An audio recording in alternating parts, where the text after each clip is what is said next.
For those of you who have recently arrived, since the beginning of April, I've been giving a series of talks on the Satipatthana Sutta.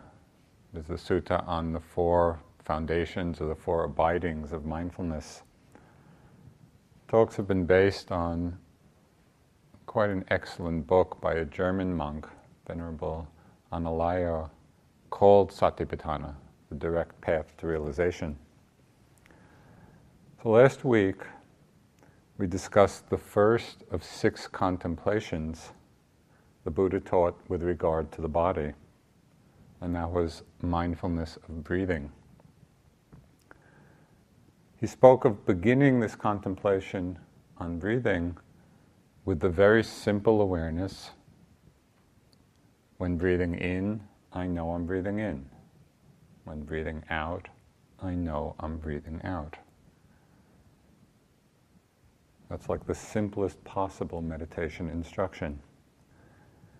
Then the next step in the progression was to refine the attention a bit more and to notice with the in-breath whether it was a long one or a short one. Likewise with the out-breath, to know whether it's a long out-breath or a short out-breath. And then in the last two instructions on this section of breathing, the Buddha said to train the mind with both the in and out breath. First, with each breath, experiencing the whole body, and then with each breath, to calm the bodily formations.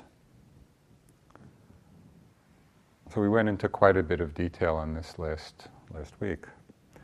The section on mindfulness of breathing in the Discourse is followed by a refrain that is repeated 13 different times in the sutta. It's repeated after each specific set of instructions the Buddha gives. So it seems safe to assume that by repeating it so often in the Discourse, the Buddha was directing our attention over and over again to the most essential aspects of our practice. In past talks, we've looked in a lot of detail about each line of the refrain. But I want to read it again tonight as a reminder to you, and looking to see how it applies to the breath and to all the exercises that follow.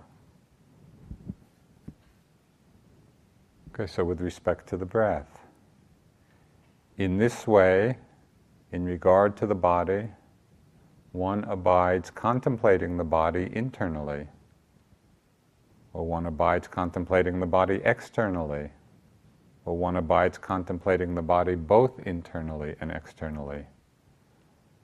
One abides contemplating the nature of arising in the body, the nature of passing away in the body, the nature of both arising and passing away in the body.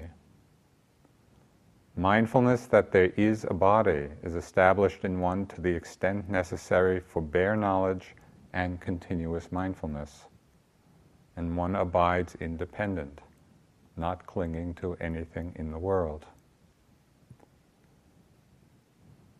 So internal and external reminds us of the comprehensive nature of mindfulness. That our practice is to be aware of whatever there is, whether it's within us or without us. And in the end, our practice leads us to go beyond this division of in and out. Now with the breath, mostly we take it to mean mindful of the breathing internally, that is our own breath. Still, the instruction includes mindful of it externally as well, that is the breath of others, the in and out breath of others.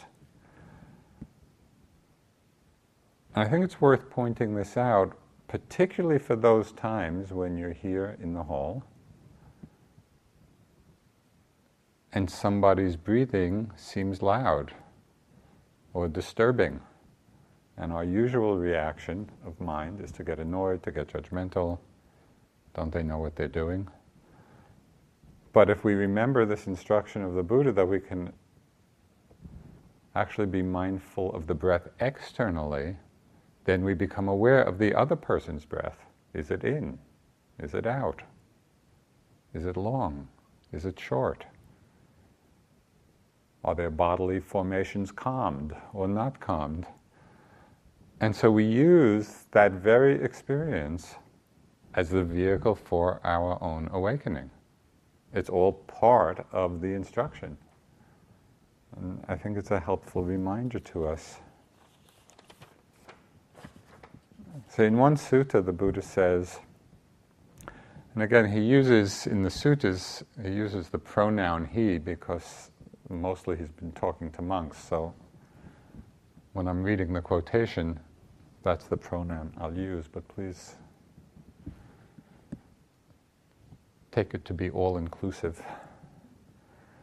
As he dwells watching the body within, he becomes rightly concentrated, rightly settled. Being rightly concentrated thereon, rightly settled, with regard to the body of another without, he brings about knowledge and vision. So it's a very direct statement about the possibility of developing insight with regard to the body, with regard to the breath, internally and externally. And then, as the refrain goes on, with the breath, with regard to the breath, we become aware of its arising and its passing away. Clearly aware of its impermanent, changing nature. Well, this is a very striking and onward-leading instruction, because it's the beginning of taking us from awareness of the content of experience to awareness of the process. That is, we go from giving emphasis to the specifics of what it is that's arising. As we're focusing on this aspect, we're giving more emphasis to the fact of its changing nature. We're keying into the changing nature. And this is really onward leading for liberation.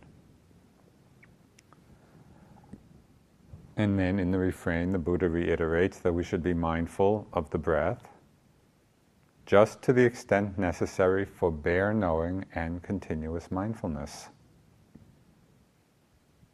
Which leads us to the final instruction for all of our practice. And this is, we could consider the bottom line of our entire meditation practice. And one abides independent, not clinging to anything in the world. So everything we do is to that end, abiding independent, not clinging to anything in the world. So in the next section of the sutta,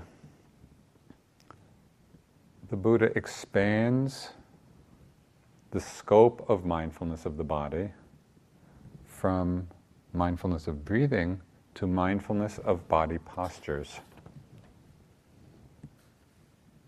And again, this is quoting from the sutta. Again, monks, bhikkhus, and just as a footnote, bhikkhus is traditionally translated as monk, bhikkhuni is nun, but in the commentaries it's said that anyone who is practicing meditation is a bhikkhu. So there's that other meaning of the word, and so in this sense we are all bhikkhus and we're all receiving this instruction. So again, bhikkhus, when walking, he knows I am walking. When standing, he knows I am standing. When sitting, he knows I am sitting. When lying down, he knows I am lying down. Well, he knows accordingly, however his body is disposed. When walking, know I am walking. There is a great power in the simplicity of this practice, because it grounds us in the awareness of the body and helps keep us from being carried away over and over again, as is the mind's wont, in distracting thoughts and ideas.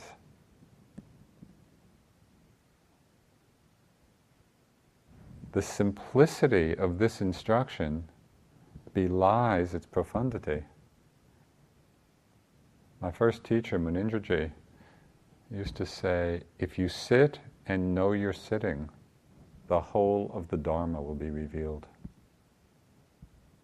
Or if you walk and know you're walking, the whole of the Dharma will be revealed. So how does this happen? How is the whole Dharma revealed? Through this mindfulness of posture. It happens in many different ways. First, the mindfulness of body posture helps strengthen the continuity of our awareness. Just watching as we move through the day from one posture to another. Now, this is not complicated, and we don't have to be in a particularly heightened state of concentration. And we can do this as easily off retreat as on retreat. That's the power of this instruction. Just being mindful of our posture as it changes throughout the day.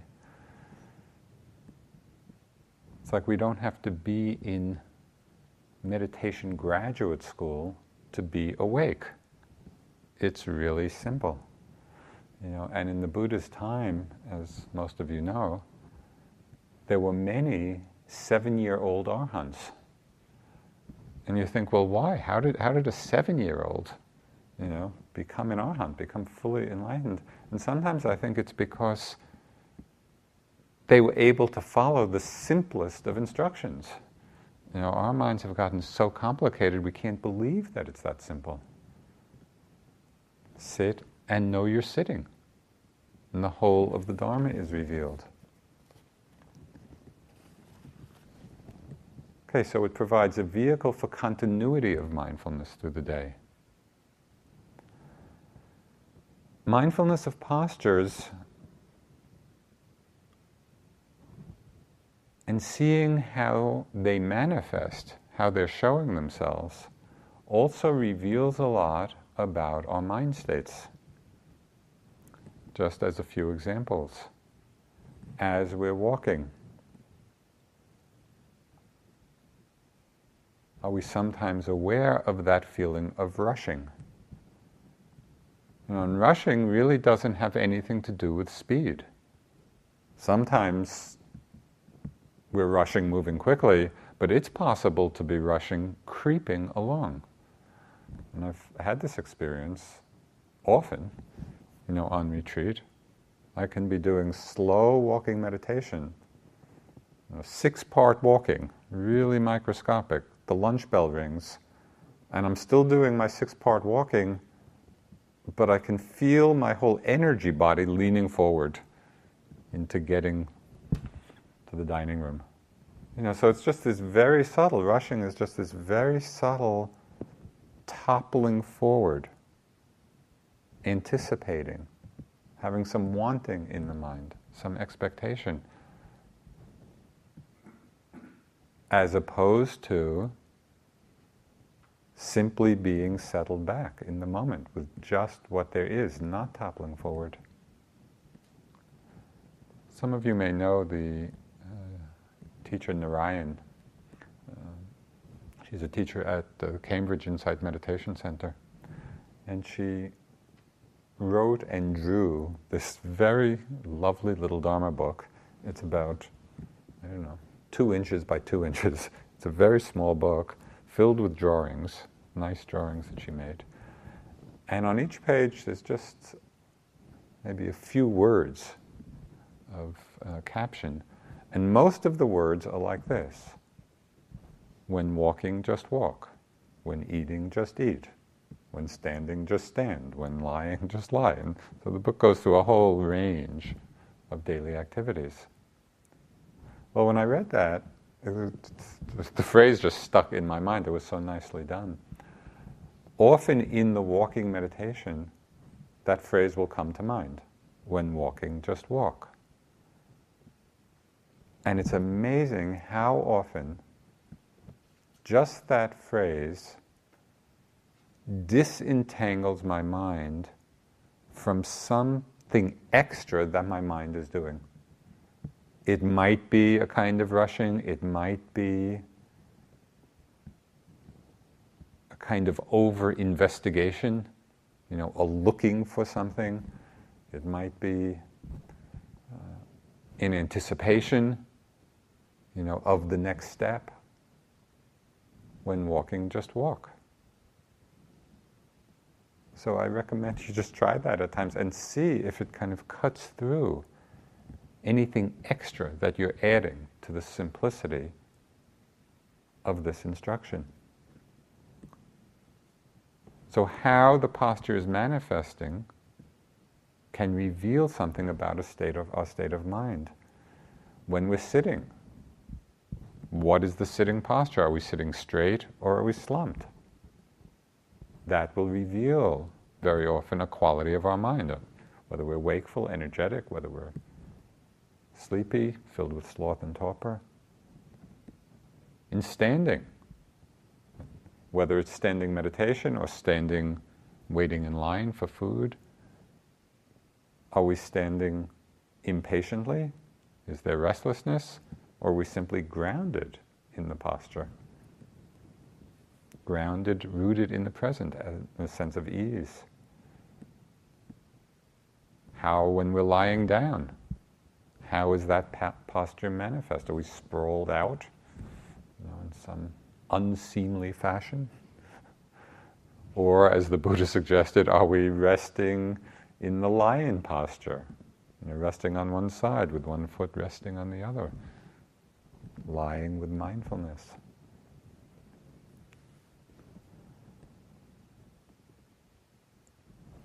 So mindfulness of our posture can reveal something to us about our state of mind.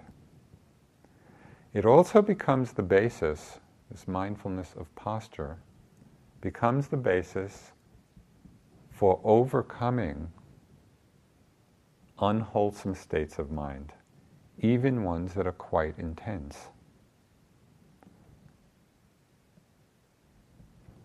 So before the Buddha's enlightenment, while he was still a bodhisattva, this is the Buddha recalling that time in some of the discourses, he said that he would often go to remote jungles, in remote forests, as a way of coming face to face with fear, confronting the fear in his mind. So this is one of the things he said. And while I dwelt there, a wild animal would come up to me, or a peacock would knock off a branch, or the wind would rustle the leaves. I thought, what now, if this is the fear and dread coming? And I thought, why do I dwell, always expecting fear and dread? What if I subdue that fear and dread while keeping the same posture that I am in when it comes upon me?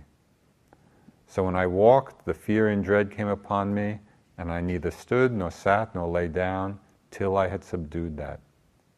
And while I stood, the fear and dread came upon me. And then I neither walked, nor sat, nor lay down until I had subdued it. While I sat, the fear and dread came upon me. I neither walked, nor stood, nor lay down till I had subdued it. And while I lay down, the fear and dread came upon me, so I neither walked, nor stood, nor sat, till I had subdued that fear and dread. I particularly like this quotation, mostly because when I think of even the Bodhisattva having these intense states of mind come, when the wind rustles the trees or a branch falling, sort of reassures me, when I see fear arising in my own mind around some very simple things. But this emphasis on staying in the posture and being with that state and working through it in that very posture, it reminded me of a couple of experiences I had. One before I knew anything about the Dharma and one afterwards, which revealed to me the power of this particular practice. Remember once I was in college, I was in New York, and I just had this idea that I wanted to sleep out in Central Park. Now this was back in the 60s, so I think it was marginally safer then. This was quite a while ago, but it probably wasn't that safe. But I just had got this in my mind, so I took my sleeping bag and I went down to the park and I found the space and I just lay down, and I just, with every single sound, I became terrified, that something untoward was going to happen, and I couldn't stay. I mean, it was just too much. And so after, I don't know how long, maybe I made it half an hour, I just went back home. But not a good idea.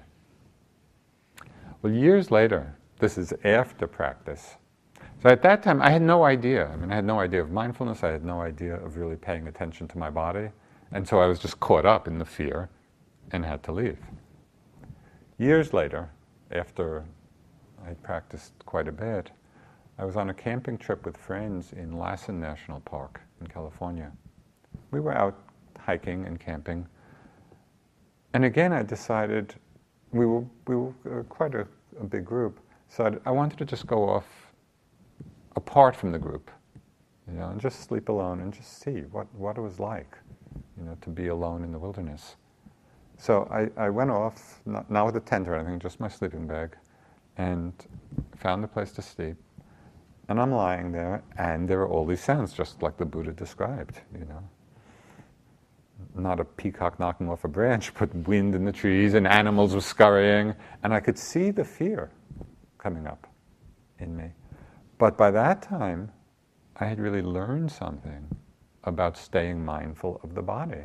And so I just lay there, and I was watching all this happening, staying grounded in the mindfulness of the body, and the fear came and went and came and went and came and went, and my mind actually came to some peace, and I slept fine. So it was just in seeing the contrast between those two experiences, the power of mindfulness, the power of having practiced being able to be grounded in our body, in our postures.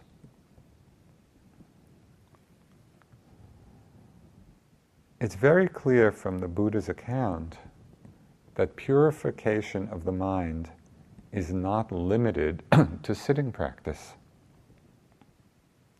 We can face and see through all of these unwholesome mind states whenever and wherever they arise. It's as if we plant the flag of mindfulness in the stability of our body posture.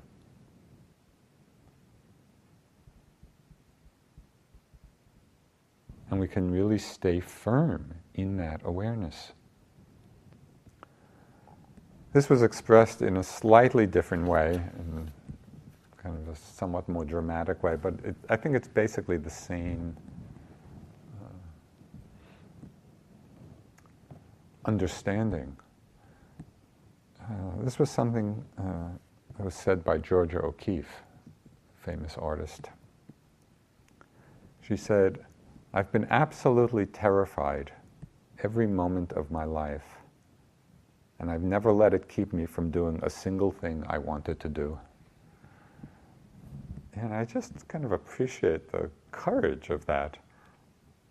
Basically, even with fear arising, we can do what we want to do if we are grounded, if we are mindful of what's happening.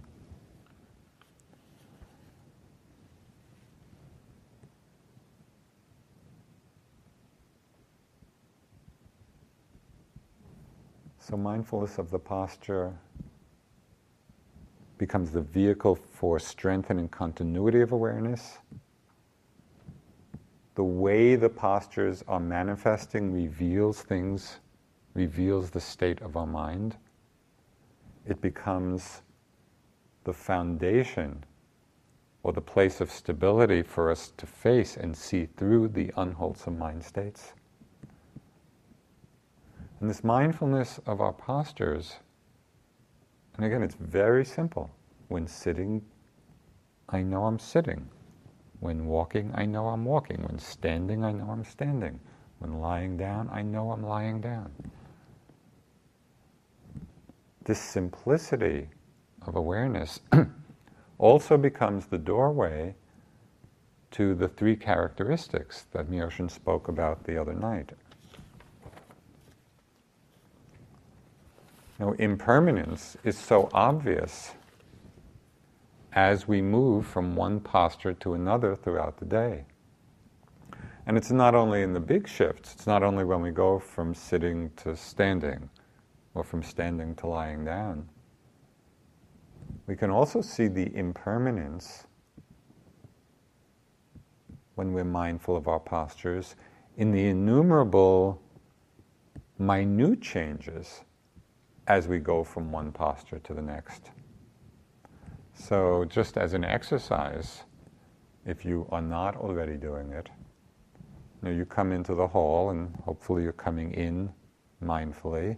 You come to your place, be aware of the walking, be aware of standing, and then see how carefully you can notice or note every movement that you make in going from standing to sitting. Instead of coming in and just kind of plopping down on one seat, can really see and develop quite a distinct understanding and experience of impermanence, just in that very straightforward movement. Go from standing to sitting. How does that happen? What are all the changes in posture that are needed to make that happen? Again, it's not complicated. It's just a question of slowing down a bit and paying careful attention.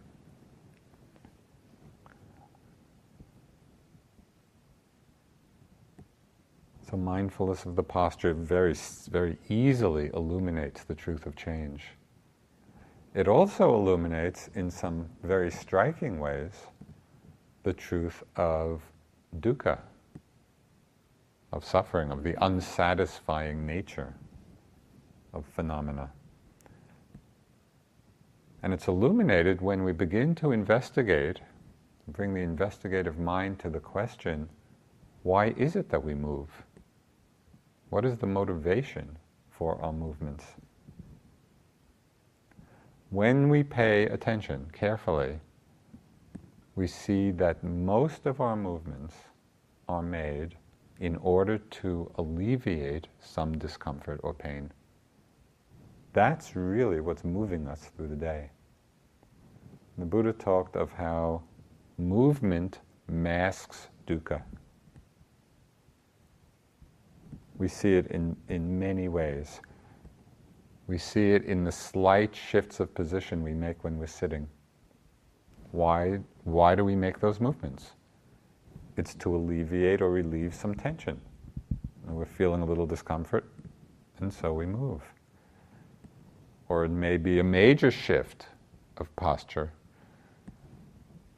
when the pain or discomfort becomes too unbearable. We can't be with it anymore. So there's a big shift then, also to alleviate dukkha. When we go to eat, why are we going to eat? It's to alleviate the suffering, the discomfort of hunger. When we go to the bathroom, it's to alleviate discomfort. When we bathe, it's to alleviate some kind of discomfort. We lie down, to alleviate the feeling of tiredness. But even then, Okay, so we're lying down, and you know that moment, I have it very often on retreat if I've been working hard, so to speak, and put in a good day's effort. Just that moment of getting into bed, it feels so good. Finally, a place of ease. So we think, yeah, this posture is great. But after some time, the body needs to roll over. It needs to stretch because of some discomfort. And after some hours of sleep, we need to stand up. We need to get out of bed because the body's getting stiff being in bed all that time. At one point, I was in India, and I was just having a lot of pain and tension in my body at that time.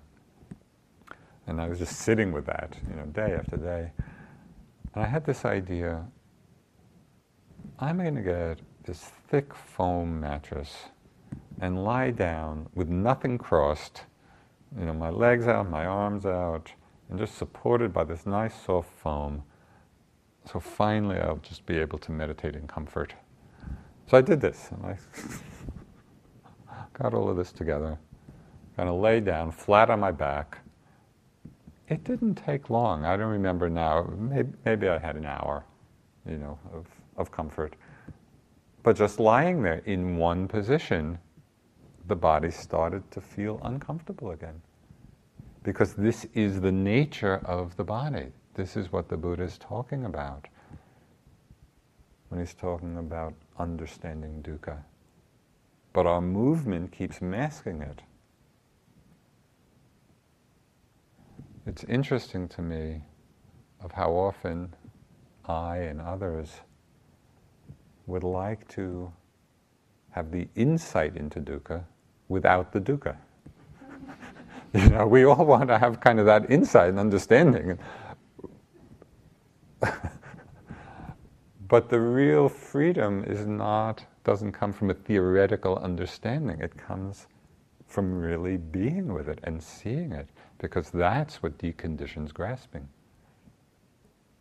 So again, this mindfulness of body posture, when we're looking in this way, why do we move? Pay attention to that. The truth of dukkha gets very clear. Mindfulness of the postures also deepens our insight into anatta, into selflessness. As we're in the different postures, whether sitting or standing or walking or lying down, we might hold the unspoken question, well, who is walking? Who is standing? Through a sustained mindfulness of posture, of just being mindful of the body in the different postures during the day, we begin to get insight into the impersonal nature of the body. There's an important stage of insight, and it's really one of the turning points. It's called purification of view. And it's the first real deep taste of selflessness. And this is the insight that we have through our practice, the insight into nama-rupa. Now, nama-rupa are the Pali words. Nama is mind and mental phenomena. Rupa is body. So this insight is when we see that in any moment, all that's happening is a process of knowing and an object. Just knowing and an object. So in this case, with the posture as the object, there's simply the awareness of standing, the standing of the body, and the knowing of it. The sitting and the knowing of it. There's lying down and the knowing of it.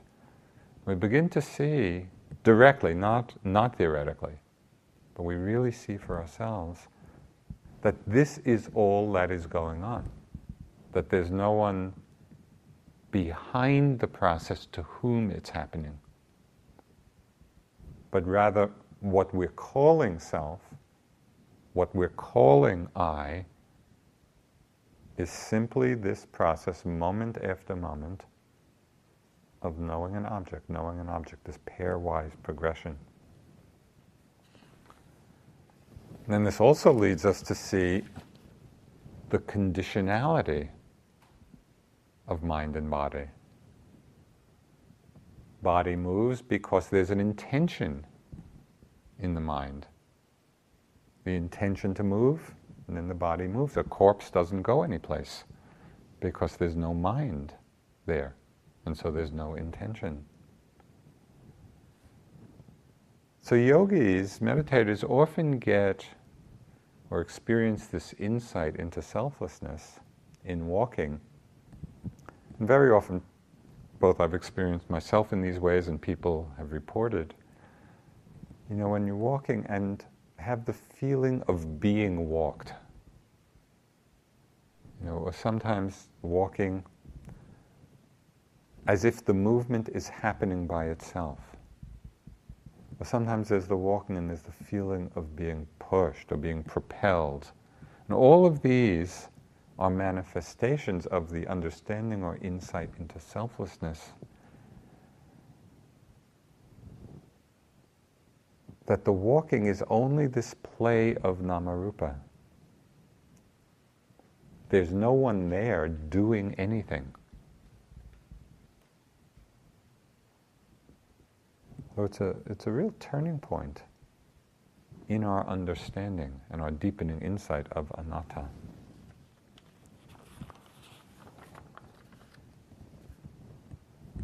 Mindfulness of the postures also points to selflessness in another way. And this also is very simple and very incisive. Because it's possible in mindfulness of the different postures to experience directly the empty, open, groundless nature of awareness itself. So we use the posture as a way of realizing the empty nature of the mind. So, for example, in the walking,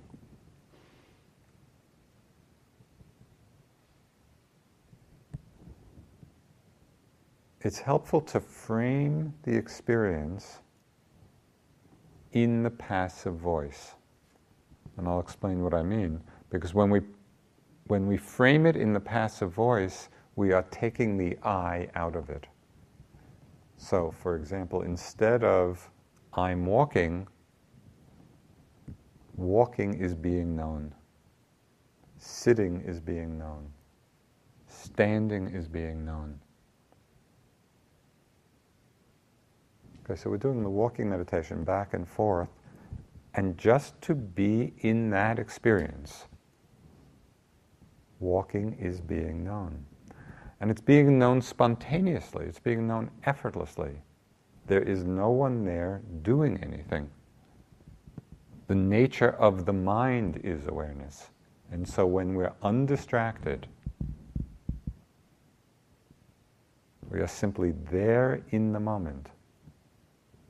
Walking, the walking posture, in the sitting posture, whatever posture it is, walking, and the movement is known, spontaneously, effortlessly, and then we can take it one step further,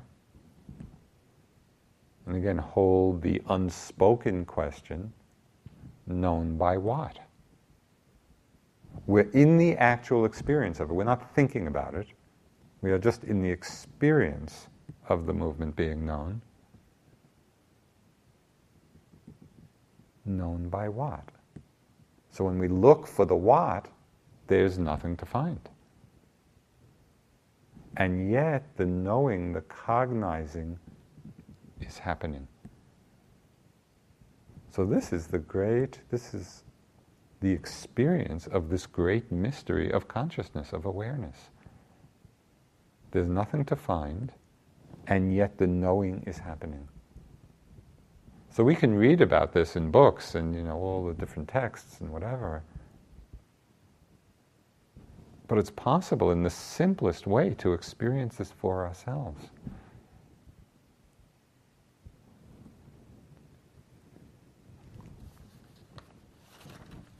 In the spirit of one Dharma, I want to read something from a Tibetan text.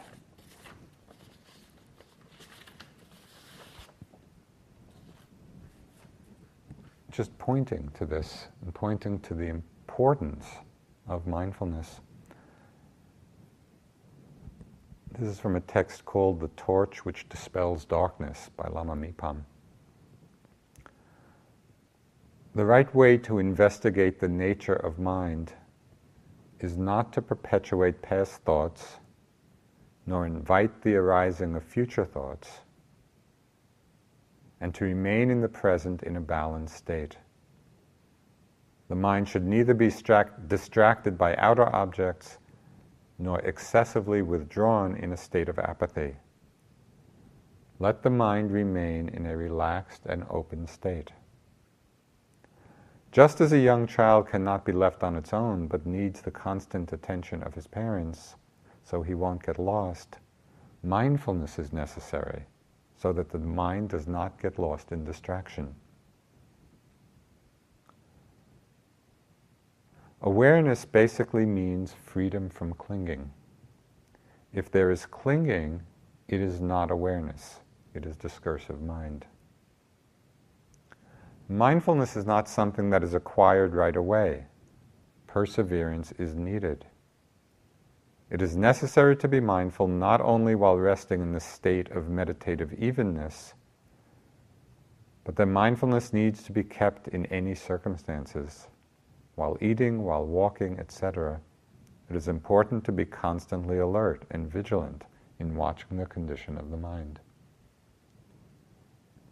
And so every posture, whatever we're doing, can illuminate our understanding of the empty, open, non-clinging nature of awareness.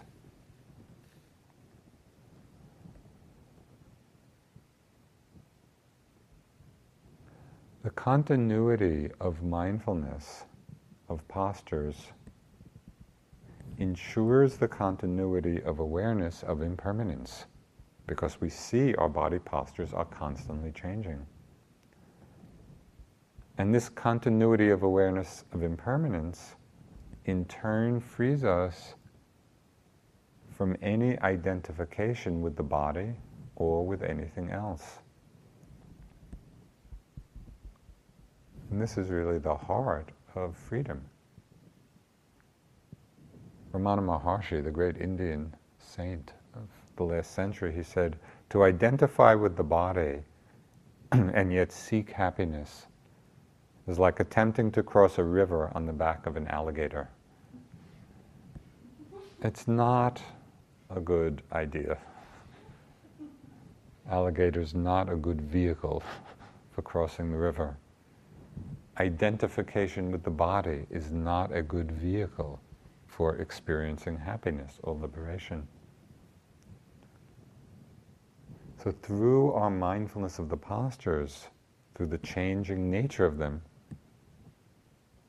we begin to decondition this identification with the body. And we start living in the teaching that the Buddha gave to his son Rahula, which in some way sums up all of our practice. So this is the Buddha instructing his son. He said, you should see all phenomena with proper wisdom. This is not mine, this is not I, this is not myself. See all phenomena with proper wisdom. This is not mine, this is not I, this is not myself. So these few phrases themselves contain a wealth of teaching. Understanding the body as not mine frees the mind from desire and grasping at it. We don't claim ownership of the body. understanding the body as not I frees the mind from conceit. And conceit in the Buddhist usage means that sense or that feeling of I am, I was, I will be. And the endless comparing of this I am with others.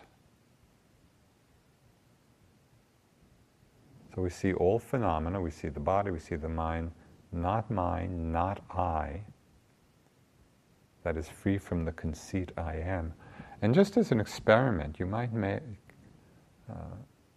just to watch in the course of a day, how many thoughts you have regarding other people are rooted in this mind state of conceit, in this mind state of comparing one way or another. And it's quite remarkable. This is a very deeply conditioned pattern. Not mine, not I. See all phenomena with wisdom. Not mine, not I, not myself. Seeing it as not self is freedom from wrong view. That is the belief that there's an abiding self lurking somewhere in this mind-body process.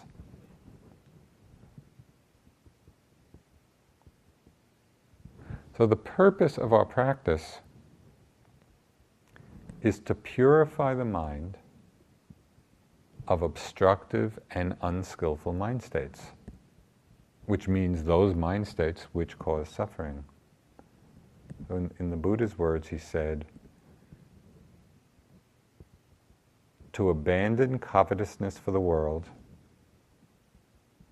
to abandon ill will and hatred, and to abide with a mind compassionate for the welfare of all beings.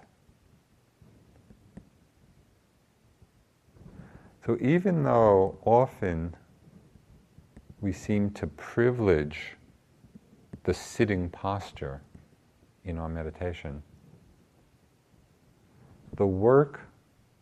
this work of purification is clearly not limited to any one posture.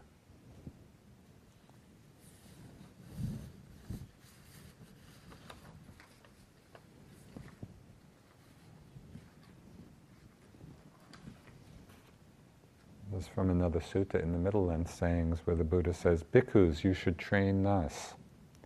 We will be devoted to wakefulness.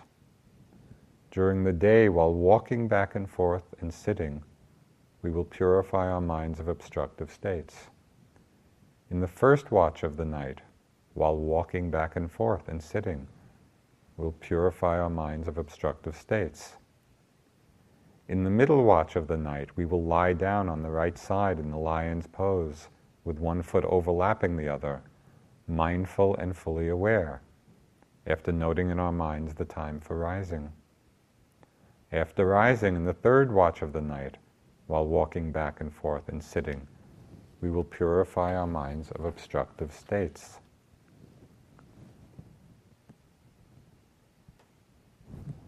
I'm emphasizing this because it feels important to realize that this work of purification is in every posture, whatever we're doing. You know, our teacher Dipama, who's this amazing woman and amazing yogi, when she was visiting IMS and teaching, she was staying in that house across the street from the center, the little white house. And she was here with her daughter and her grandson and seeing yogis throughout the day. But whenever she had a free moment, it was amazing. We would see her just outside the house, just walking back and forth, doing walking meditation. It was like not wasting any time. It was just when there was a free moment, using the walking as the vehicle for mindfulness.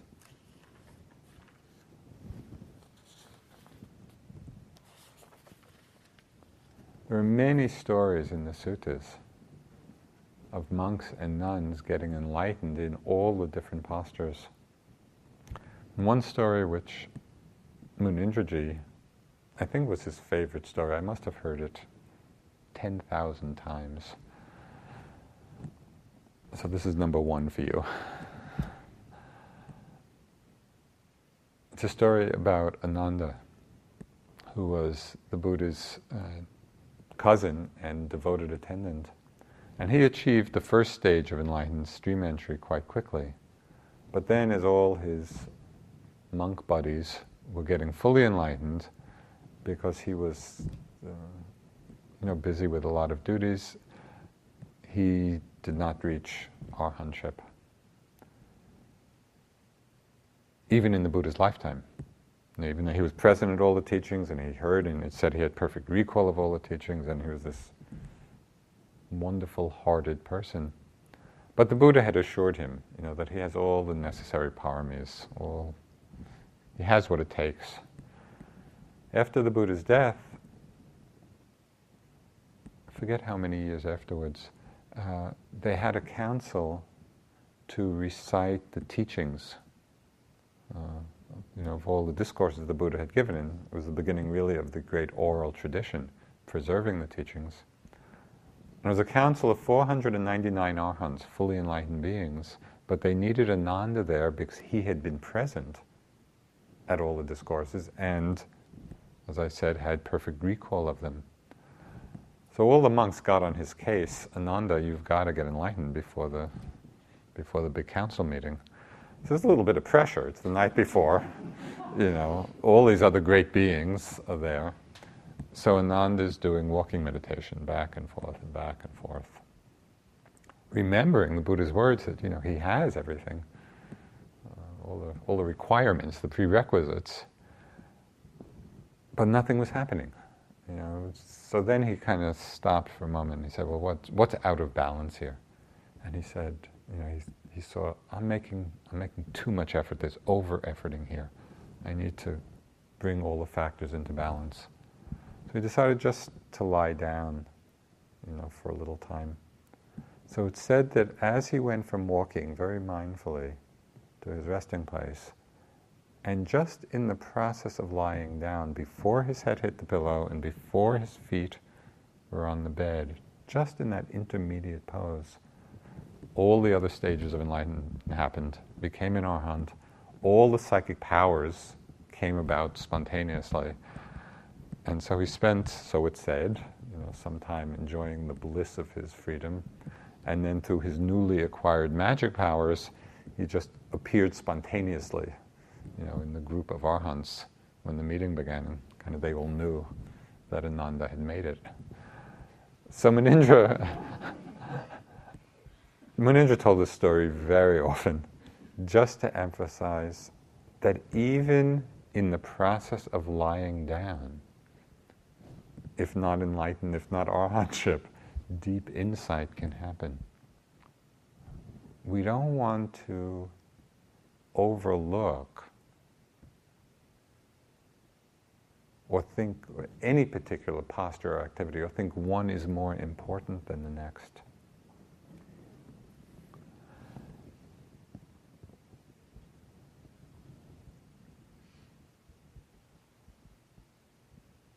I say this because I know I've seen it in myself and I've seen it with yogis.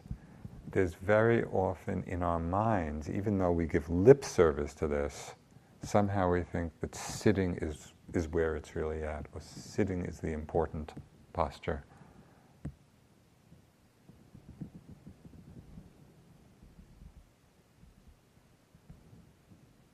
Ajahn Chah said, some people think that the longer you can sit, the wiser you must be. I have seen chickens sitting on their nests for days on end. Wisdom comes from being mindful at all times. So one of the great opportunities here, practice at the Forest Refuge, where there's no schedule.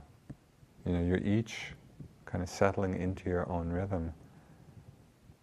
There's a great opportunity here to practice equalizing the importance of all postures, where you're not rushing through anything to get to a sitting. or to get to the next activity.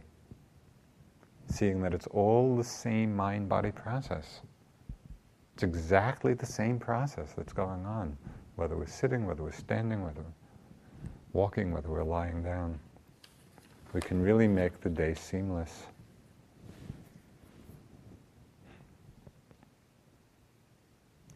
So this section on the postures, mindfulness of the postures, is also followed by the refrain, reminding us again of the important features of how we practice this. Contemplating the postures internally, our own. Mindful of the postures externally, when we're seeing other people in various postures. Contemplating them internally, externally, both. Contemplating the arising and passing away of the postures, just their changing nature. Staying mindful of the postures to the extent necessary for bare knowing and continuous mindfulness. Abiding independent, not clinging to anything in the world.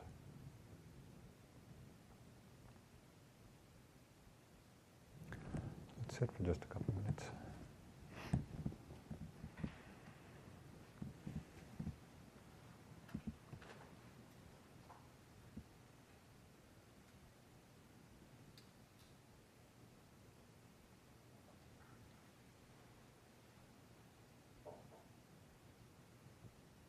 Sit and know you're sitting. If you're lying, lie and know you're lying.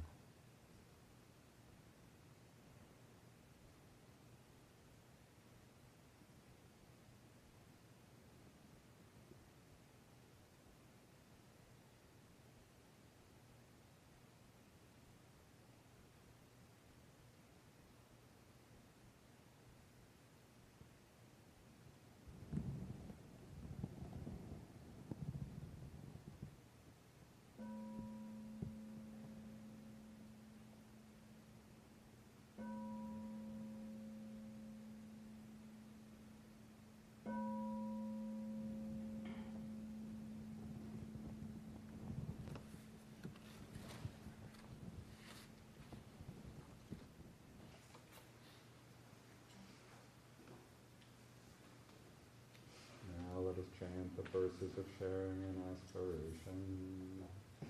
Through the goodness that arises from my practice, may my spiritual teachers and guides of great virtue, my mother, my father, and my relatives, the sun and the moon, and all virtuous leaders of the world, may the highest gods and evil forces, celestial beings, guardian spirits of the earth, and the Lord of death, may those who are friendly, indifferent, or hostile, may all beings receive the blessings of my life. May they soon attain the threefold bliss and realize the deathless. Through the goodness that arises from my practice, and through this act of sharing, may all desires and attachments quickly cease, and all harmful states of mind, until I realize Nibbana in every kind of birth. May I have an upright mind, with mindfulness and wisdom, austerity and vigor. May the forces of delusion not take hold, nor weaken my resolve. The Buddha is my excellent refuge. Unsurpassed is the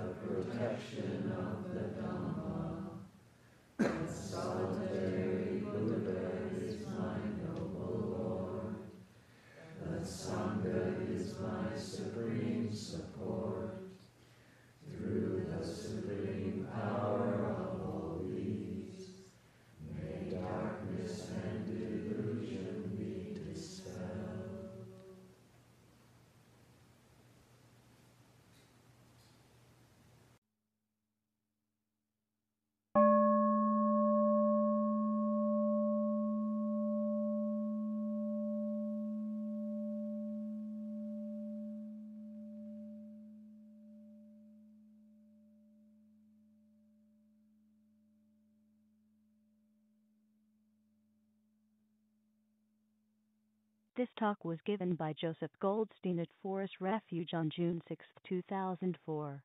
It is an offering of the Dharma Seed audio.